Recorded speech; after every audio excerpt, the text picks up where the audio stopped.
I used to think that being a good Christian meant helping everyone who asked. So I gave my time, my money, my energy, until I was completely burned out. Then I opened Proverbs and discovered something shocking.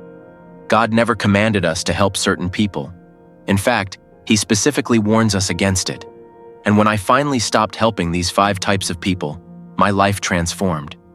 The first person on this list surprised me because we're taught to help them. But Proverbs 19:19 reveals the truth. A man of great wrath will suffer punishment, for if you rescue him, you will have to do it again. We're talking about chronic rescuing. The person who creates the same crisis every month and rejects every piece of advice you give them. You know this person. They lose their job because they insulted their boss. You help them with rent and show them scriptures about self-control. 2 months later, same story, different boss, same excuses. They ask for your help, but ignore your advice. Proverbs 13:18 says, "Poverty and shame come to the one who ignores instruction." Every time you rescue them without consequences, you prevent the painful lessons that would actually transform them. You're not being kind, you're being their accomplice. Type number 2, the gossip.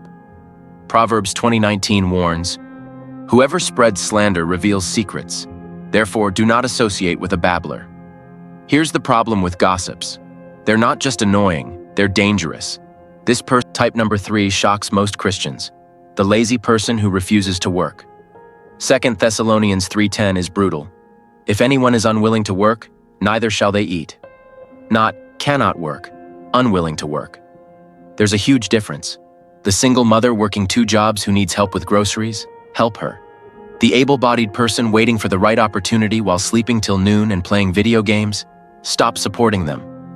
Paul was so serious about this that he said, "Let them go hungry." Why? Because hunger is a powerful motivator. Your help keeps them comfortable in their disobedience. Type number 4, the mocker. Proverbs 9:8 says, "Do not rebuke a mocker, or he will hate you." This is the person who asks you for advice, then disputes every word you say. They ask you to pray for them, then mock your faith behind your back. They want your help, but reject your God. Here's what's crazy. Jesus performed miracles in some towns and moved away from others.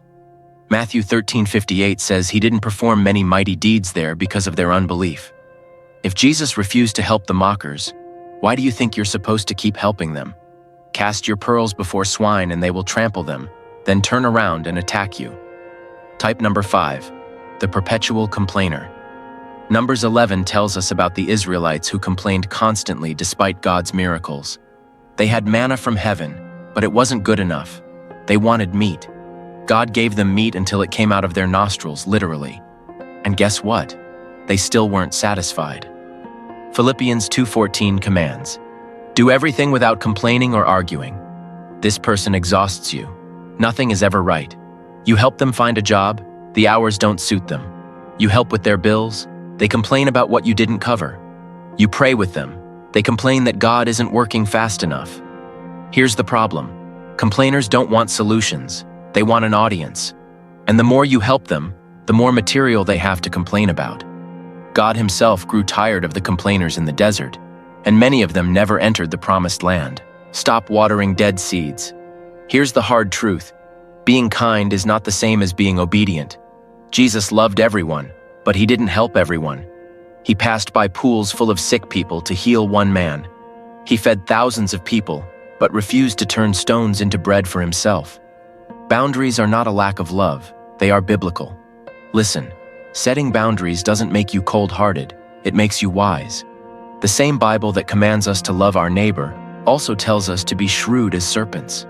You cannot pour from an empty cup, and God never called you to set yourself on fire to keep someone else warm. When you stop helping the wrong people, you create space to help the right people. Those who are humble, teachable, and truly in need. So here's your challenge. Look at your life right now. Who's exhausting you? Who keeps taking without ever changing? It's time to set biblical boundaries. Pray about it, then act. And yes, they might get angry. They might call you fake or a bad Christian. But remember, even Jesus was insulted by the people He refused to support in unhealthy ways. If this video resonated with you, share it with someone who needs to hear it. Leave a comment and tell us if you're currently helping one of these 5 types and how it's affecting you. And don't forget to subscribe for more scripture-based content that truly strengthens your faith without the fluff.